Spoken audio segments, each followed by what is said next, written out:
네, 여러분 안녕하십니까. 정광윤의 시사진단입니다. 제19대 국회가 드디어 문을 열었습니다. 한 달 이상 공전하다 여론의 따가운 눈총 때문에 슬그머니 개원을 하게 된 것입니다. 국회법의 규정이 있든 말든 국회 의결을 기다리는 해난이 있든 말든 제19대 국회는 오로지 당리당략에 사로잡혀 초반부터 국민들의 기대를 저버리고 있는 셈입니다.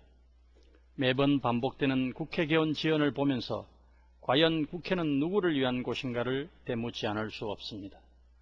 제19대 국회가 한 달 이상 지각을 한 만큼 해야 할 일들은 산더미처럼 쌓여 있습니다. 국회의장단과 상임위원장을 선출하는 것을 시작으로 신임 대법관 후보자 인준안을 처리해야 하고 첫 상임위원회를 열어 정부의 업무 보고를 받아야 합니다. 상임위원회에서는 한일 군사정보협정 등 여러 해난들에 대한 여야 간의 뜨거운 공방이 예상됩니다. 제19대 국회는 여느 국회 못지않게 중요한 국회입니다. 남유럽발 세계 경제난이 심상치 않은 시기에 대한민국 경제가 흔들리지 않도록 국회가 제 역할을 다해야 합니다. 정부의 정책이 제대로 이루어지는지 잘 살펴야 할 것이고 지나친 정쟁을 자제함으로써 정부와 시장에 힘을 실어줘야 할 때입니다. 그리스 등 남유럽 국가들의 사례에서 교훈을 얻을 수 있듯이 방만한 재정 운용에 대한 경각심을 특히 국회가 애들이게 느껴야 합니다. 그렇지 않아도 우리 국회는 그동안 불효불급한 예산, 선심성 예산, 특정지역 편중 예산을 편성하는 데 앞장서 왔습니다. 무엇보다도 걱정되는 것은 제19대 국회가 제18대 대통령 선거를 앞두고 열린다는 점입니다. 이번 7월 임시국회와 9월에 열리는 정기국회가 대통령 선거의 전초전으로 변절될 가능성을 배제할 수 없는 것입니다.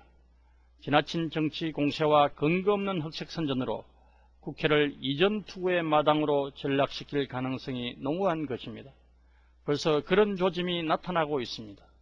때로는 그런 네거티브 캠페인이 통용될 수도 있겠지만 궁극적으로는 현명한 우리 유권자들이 네거티브 캠페인을 하는 쪽에 대해서 심판을 내릴 가능성이 높다는 점을 깨달았으면 합니다.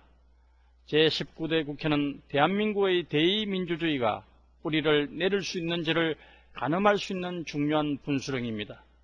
그동안 우리 국회는 60년이 넘는 헌정사에도 불구하고 국민의 기대에 미치지 못했습니다. 제18대 국회만 하더라도 해무에다 체류탄까지 등장함으로써 해토픽이 된 바가 있습니다. 이 모두가 국회의원들이 본분을 망각하고 나만 옳다는 독성과 아집에 빠져 있었기 때문입니다. 제19대 국회도 통합진보당의 일부 비례대표 국회의원들의 부정경선 문제 때문에 진통을 겪을 전망입니다.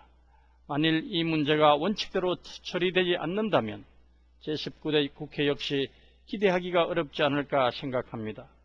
국회는 제2국회의원회관을 새로 지었고 제19대 국회의원들이 여기에 입주하였습니다. 1881억 원이라는 막대한 헬세로 지은 건물입니다.